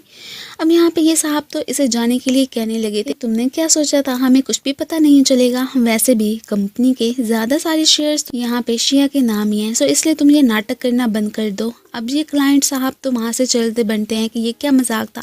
ये गुस्से में आके यहाँ पे शिया पे ही हाथ उठाने लगती है, तो वो इसका हाथ पकड़ लेता है कि आइंदा के बाद ना इससे दूर ही रहना, मैं ना देखूँ कि तुम इसके आसपास भी भटक रही हो। अब ये लोग यहाँ पे बातें कर ही रहे होते हैं कि तभी असिस्टेंट के थ्रू इन्हें पता चलता है कि अभी मुझे बटलर का मैसेज आया कि ग्रैंडपा को होश आ गया है। ये सभी लोग उनके पास ही जाने लगते हैं। पीछे से ये अकेली ही रह गई थी, इसका तो सब कुछ ही तब्दील होके रह गया था ना। इधर हमें फिर घर का ही सीन दिखाया जाता है। ये लोग ग्रैंडपा से मिलने के लिए आ गए थे, अब तो उनकी कंडीशन काफ़ी बेहतर होती है। वो यहाँ पे फिर चैंग शुआन को ही अपने पास बुलाते हैं। यही कहने लगे थे कि मेरे ना अब तुम्हें लेके सारे इरादे चेंज हो चुके हैं। देखो जो मेरी अपनी थी उसने मेरे साथ क्या किया और तुम पराए होते हुए भी मेरा कितना साथ देते रहे, और मैंने ये नोट ही नहीं किया, सो अब ब्लड रिलेशन को छोड़ो, मैं ना अपनी कंपनी के सारे शेयर्स तुम्हारे नाम ही करता हूँ, आज से तुम ही ये सब कुछ संभालोगे। ये सब कुछ सुन के यहाँ पे शिया को तो बहुत ही ज़्यादा अच्छा लगता है। यहाँ पे इन दोनों ने सारे काम तो निपटा लिए थे, इसलिए शिया उससे कहती है क्यों ना हम कुछ दिन की लीव लेके ना इस आइलैंड से बहुत दूर चले जाएं और साथ में अच्छा सा टाइम स्पेंड करें। अब शिया ये कहती है और वो ना मानता है, ऐसे कैसे हो सकता था, वो तो फौरन से तैयार हो जाता है। अब नेक्स्ट हमें फिर इन दोनों को शिप में ही बैठे दिखाया जाता है। आज तो फाइनली इसका कैप्टन बनने का फिर ड्रीम भी पूरा हो चुका था। दोनों साथ में काफ़ी ज़्यादा एंजॉय करते हैं। शिया की मानो तो यहाँ पे लाइफ भी चेंज होके ही रह गई हो। अब नेक्स्ट हमें यही दिखाया जाता है कि इसे रूम में ना देख के ना ये बेचारा तो बहुत ज़्यादा परेशान हो गया था। अब बाहर आके देखता है वो तो इसका वेट कर रही होती है। अब उसे देख के ये तो स्माइल करने लगा था। यहाँ पे ये भी कहते हैं देखो आइंदा के बाद ना तुम मुझसे दूर कभी जाने का सोचना भी मत, मैं आखिर अपनी लाइफ कैसे बिताऊंगा। वह वो भी कह देती है कि डोंट वरी, ऐसा कुछ नहीं होगा, मैं तुम्हारे साथ ही हूँ ना। नेक्स्ट ये दोनों खाना खाने के लिए जा ही रहे होते हैं कि तभी इनकी मुलाकात यहाँ पे यूरेन से हो जाती है। वो तो फिर से इसे चिपकने की कोशिश करने लगी थी। ये भी कहती है कि देखो मुझ में आखिर किस चीज़ की कमी है, तुमने मुझे छोड़ के आखिर शिया को ही क्यों चूज़ किया। मैं तो तुम्हें बचपन से ही लव करती आ रही थी ना, फिर भी तुम मेरे साथ ऐसे कैसे कर सकते हो। अब यहाँ पे सारा ब्लेम शिया पे डालने लगती है कि तुम्हारी वजह से ही ना ये बिल्कुल चेंज होके रह गया। वो इसे कहता है कि देखो उसे कुछ भी कहने की कोई भी ज़रूरत नहीं है, ऐसे भी तुमने कभी अपने गरीबान में झांक के देखा है कि तुम कितनी सेल्फिश हो, अपने ग्रैंडपा का ही ख्याल नहीं किया। एंड देन उसे कोसता हुआ इसे लेके चलता बनता है। इसे तो उन दोनों पे ही काफ़ी ज़्यादा गुस्सा आ रहा था कि ये ऐसा करने का सोच भी कैसे सकते हैं। अगर मैं अपनी लाइफ में खुश नहीं रह सकती हूँ तो इन्हें भी नहीं रहने दूंगी। इवन के यहाँ पे इन्हें मारने की कोशिश करने ही लगी थी कि तभी अचानक चेंग शुआन इसको तो साइड पे कर देता है, बट उसका तो बहुत ही भयानक एक्सीडेंट हो गया था। इसी के साथ ही ये सीन तो कट हो जाता है। अब नेक्स्ट हमें फिर चेंग शुआन को हॉस्पिटल में ही दिखाया जाता है। इसे यूं कोमे में पड़े हुए 1 साल ही गुजर चुका था। शिया डेली उसे देखने के लिए आती है और यहाँ पे जो भी बातें होती है ना सारी की सारी उससे शेयर करती है। ये भी बताती है कि ग्रैंडपा कंपनी को बहुत अच्छे से संभाल रहे हैं और मैं भी, अब हमें बहुत सारा फ़ायदा भी हो रहा है। ये भी कहती है कि अब ना बस हमें तुम्हारे ठीक होने का ही वेट है, पता नहीं कब तुम ठीक होगे। और ये भी कहती है कि यूई रैंड भी अब जेल में ही है, उसने जो भी बोया था वो काट रही है। हालांकि उसने मुझे अपोलोजाइज लेटर भी लिखा था, बट मैंने उसे माफ़ नहीं किया कि उसने जो भी गलत किया है उसकी सज़ा तो उसे भुगतनी ही चाहिए ना। अब ये सारी बातें करके वो जैसे ही पानी लेने के लिए जाती है ना, अब वापस आती है तो इसे बेड पे ना देख के एकदम हैरान कि ये कहाँ चला गया। अब बाहर आके देखती है कि वो तो विंडो के पार ही देख रहा था। वो तो अब जल्दी से इसे यहाँ पे हक भी कर लेती है, इवन के इमोशनल भी हो गई थी कि देखो मैं कब से तुम्हारे ठीक होने का वेट कर रही थी और फाइनली वो वाला मोमेंट आ ही चुका है। एंड फिर इसी के साथ ही इस ड्रामे की एंडिंग हो जाती है। Thank you for watching. So guys, आप लोगों को ये ड्रामा कैसा लगा मुझे कमेंट्स में ज़रूर बताइएगा। Thank you.